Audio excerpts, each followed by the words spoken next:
اعوذ باللہ من الشیطان الرجیم بسم اللہ الرحمن الرحیم وبہ نستعین رب اشرح لی صدری ویسر لی امری واحلل عقدۃ من لسانی یفقہوا قولی۔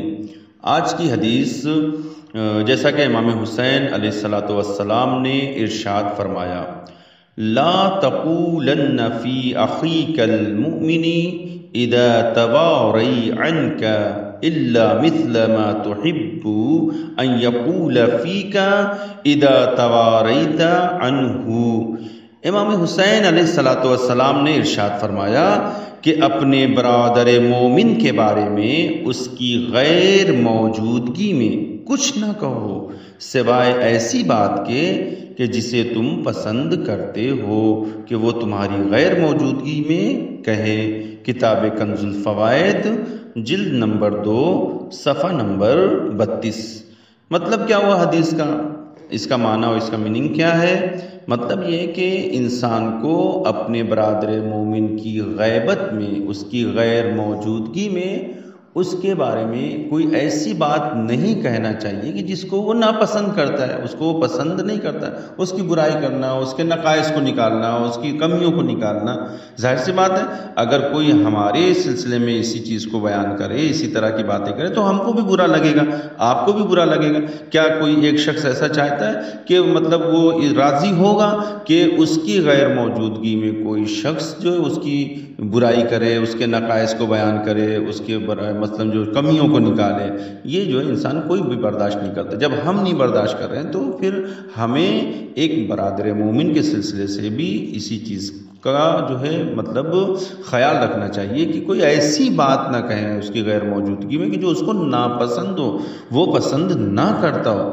یہ مومن کی علامتوں میں سے نہیں ہے۔ مومن کی علامت تو یہ ہے، اس کی نشانی تو یہ ہے کہ وہ مومن کے نقائص پر نظر نہیں رکھتا، جیسا کہ امام نے ارشاد فرمایا وہ نقائص پر اس کی نظر نہیں ہوتی ہے۔ مومن کی نگاہ اور نظر ہمیشہ مومن کے کمالات پر ہوتی ہے، اس کے جو ہے نیکیوں پر ہوتی ہے۔ اگر ایک بھی اس کے اندر اچھائی پائی جاتی ہے تو وہ ہزاروں برائیوں کو چھوڑ کر اس ایک نیکی کو بیان کرتا ہے۔ یہی مومن کی نشانی ہے۔ منافق اس کے برعکس کرتا ہے۔ منافق کیا کرتا ہے؟ منافق یہ کام کرتا ہے کہ ساری اچھائیوں کو چھوڑ کر، ہزاروں اچھائیاں ہیں ایک انسان کے اندر، اس کو چھوڑ کر وہ صرف ایک کمی کی تلاش میں رہتا ہے اور اسی کو ملأ عام میں تمام لوگوں کے سامنے اور لوگوں کی موجودگی میں اس کو بیان کرتا ہے۔ اس کے دیکھا نہیں اس کے اندر یہ کمی تھی، اس کے اندر یہ پایا جاتا ہے، اس کے اندر یہ پایا جاتا ہے، جبکہ اس کے اندر ہزاروں حسنات پائے جاتے ہیں، ہزاروں نیکیاں پائی جاتی ہیں، ان کو نہیں بیان کرتا ہے۔ یہ جو ایک منافق کی علامت ہے۔ جبکہ مومن کی علامت کیا ہے؟ وہ برائیوں کو نہیں بیان کرتا ہے بلکہ وہ اچھائی کی تلاش میں رہتا ہے۔ اچھائی کو تلاش کر کر کے مومن کی اس کو بیان کرتا ہے کہ وہ نماز شب کا پابند ہے، وہ لوگوں کی مدد کرتا ہے، وہ اچھے سے ملتا ہے، لوگوں کے ساتھ جو حسن سلوک کرتا ہے، یعنی جو بھی اچھائیاں ہوتی ہیں اس کو بیان کرتا ہے۔ یہی ایک مومن کی علامت اور ایک مومن کی نشانی ہے۔ ہمیں بھی چاہیے کہ ہم اپنے برادر مومن کے نقائص کی تلاش میں نہ رہیں، اس کی غلطیوں کی تلاش میں صرف نہ رہیں۔ مومن اگر ہیں تو ایک مومن بھائی کی اچھائیوں کو تلاش کرنے کی کوشش کریں۔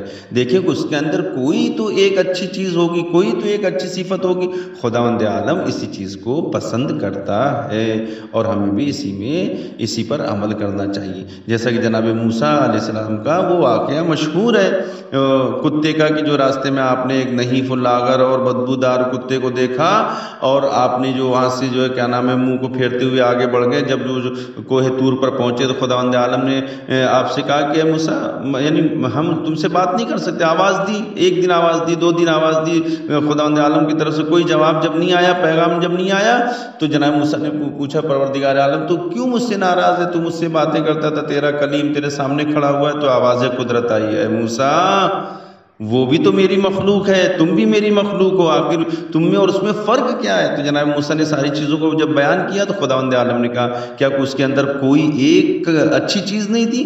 کیا اس کے دانت چمکتے ہوئے سفید دانت نہیں تھے؟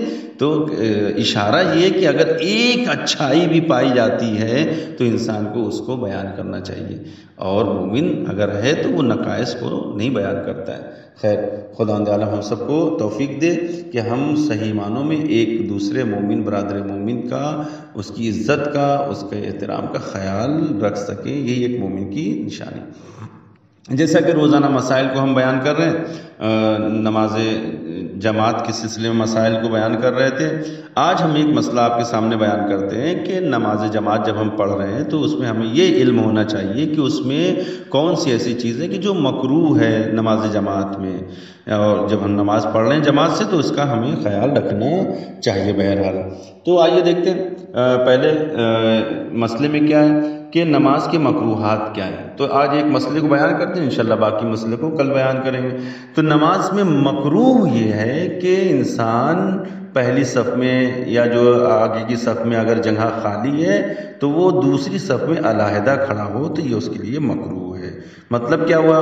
مطلب یہ ہوا کہ اگر مطلب پہلی صفوں میں، آگے والی صفوں میں اگر جگہ ہے تو ہمیں دوسری صف میں بالکل تنہا اکیلے نہیں کھڑا ہونا چاہیے۔ کوشش یہ کرنا چاہیے کہ پہلے ہم آگے کی صفوں کو پر کریں، پھر دوسری صف میں، ہاں اگر اوپر کی صفوں میں، پہلے کی صفوں میں جو ہے جگہ پر ہو چکی ہے تو ہم دوسری صف کو شروع کر سکتے ہیں، اس میں کھڑے ہو سکتے ہیں۔ لیکن بعض اوقات مومنین کو بھی خیال رکھنا چاہیے آپس میں ایک دوسرے کو کہ بہت زیادہ جگہ لے کر کھڑے نہ ہو جائیں۔ مثلا بہت سے لوگ جو پیر پھیلا کے بہت زیادہ جگہ لے لیتے، دو لوگوں کی جگہ لے کر کھڑے ہو جاتے ہیں۔ ہمیں جب جماعت میں ہم نماز پڑھ رہے ہیں تو ہمیں اس چیز کا خیال رکھنا چاہیے کہ ہم جب نماز پڑھیں تو شانے سے شانہ ملا کے کھڑے ہوں، زیادہ بیچ میں گیپ نہ ہو اور اس میں فاصلہ بیچ میں نہیں ہونا چاہیے، اور اگر فاصلہ ہے تو ہم اس فاصلے کو پہلے پر کریں، اس کو جو ہے جو لوگ پیچھے آ رہے ہیں ان کو آگے لا کے ان کو آگے بلائیں، وہ آگے آ کے پہلے آگے اگلی صفوں کو مکمل کریں، پھر پیچھے کی صف میں جو اس کو جو ہے کھڑا ہونا چاہیے۔ انشاءاللہ باقی مسائل کو انشاءاللہ کل بیان کریں گے۔ وآخر دعوانا ان الحمدللہ رب العالمین۔ اللهم صل على محمد وآل محمد، اللهم صل على محمد وآل محمد، اللهم صل على محمد وآل محمد۔